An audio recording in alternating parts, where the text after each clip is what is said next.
Commissioner Steve Glenn, thanks for having us out today.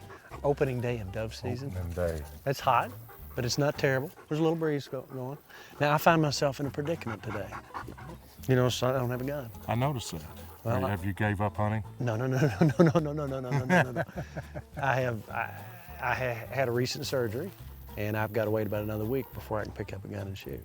Now, that's painful.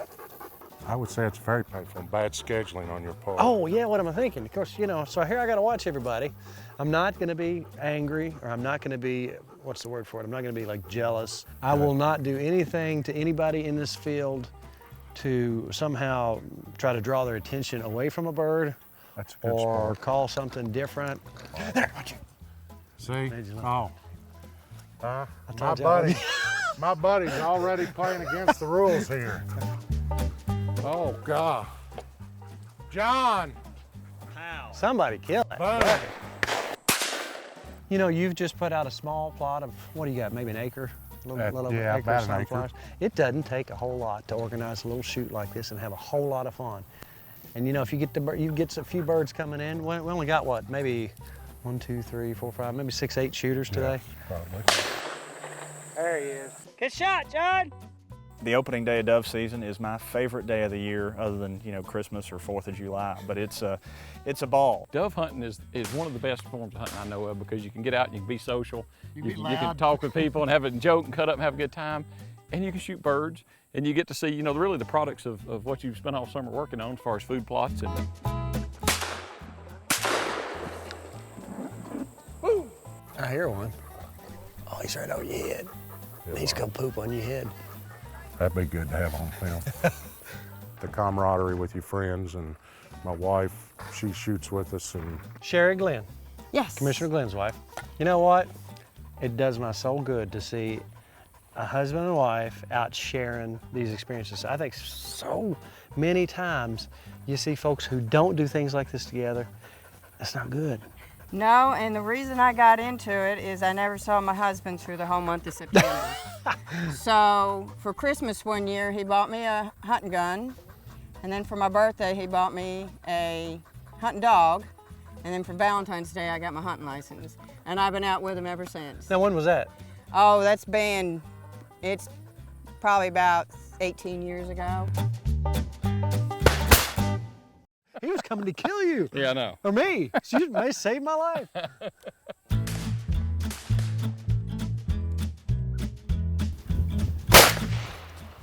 There he goes.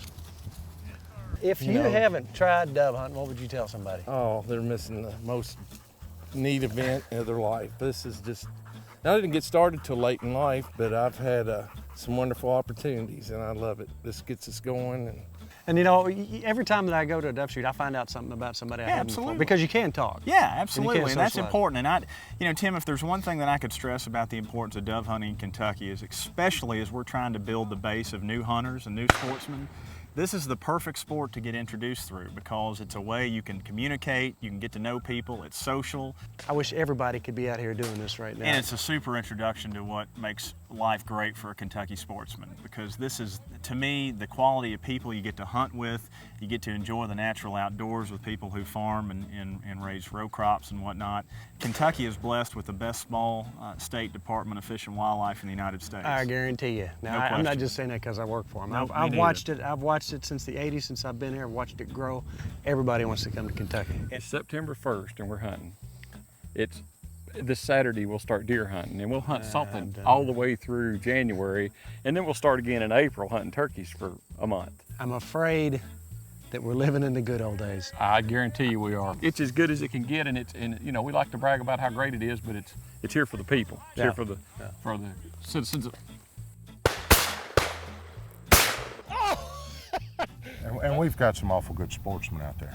You know, that's kind of a partnership between the department and the sportsmen, and we have a lot of just super sportsmen and women and children. Kentucky Afield producer Brian Vaughn, whose wife has said on many occasions she's never seen you on TV when you're not snacking. Usually I'm eating.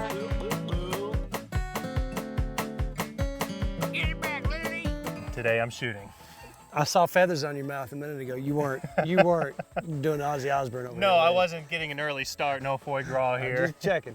You know what? I'm on light duty today. I had some surgery. I can't lift. You know, do you feel sorry for me? You know, it kind of works out for me, so I'm not gonna lie. It's, As a guy who has to stand behind the camera and watch me shoot, is there some sort of gratification you're getting today? well, what do you think? I mean, I think you're a you- nice enough guy that you would never think No, that way. it's terrible. I wish you were out here shooting, but it's kind of nice you're leaving some birds for me to shoot. So. Well, I tell you what, I'm glad to see you guys having fun today. Oh, Nathan there you got go, Nathan. Here's the deal. I'm on light duty.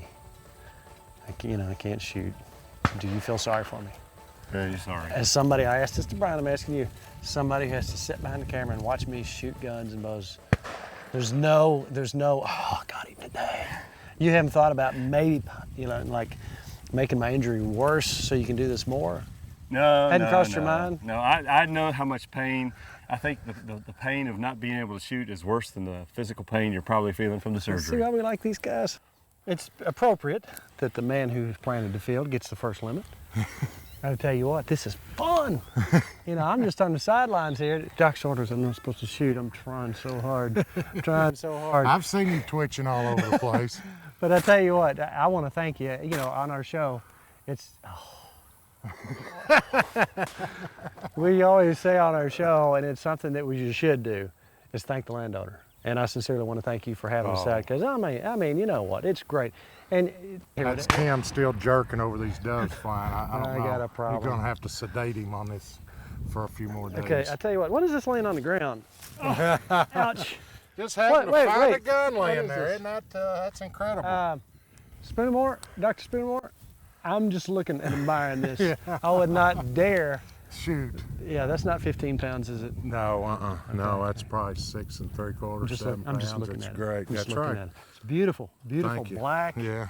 I wouldn't think of it. Yeah. Now those shots you heard, I'm sure there were probably somebody else's. I mean, I'm under doctor's orders here. They're surely somebody else's shots. Well, hey, tune in next week and you're going to see professional taste tester Brian Vollen in action with those very doves you just saw. Hey, seriously, tune in next week. We got a great recipe. It's a dove recipe, but you can use it on duck, goose, deer, pheasant, anything. Make sure you tune in because it's a really neat segment with more than one recipe.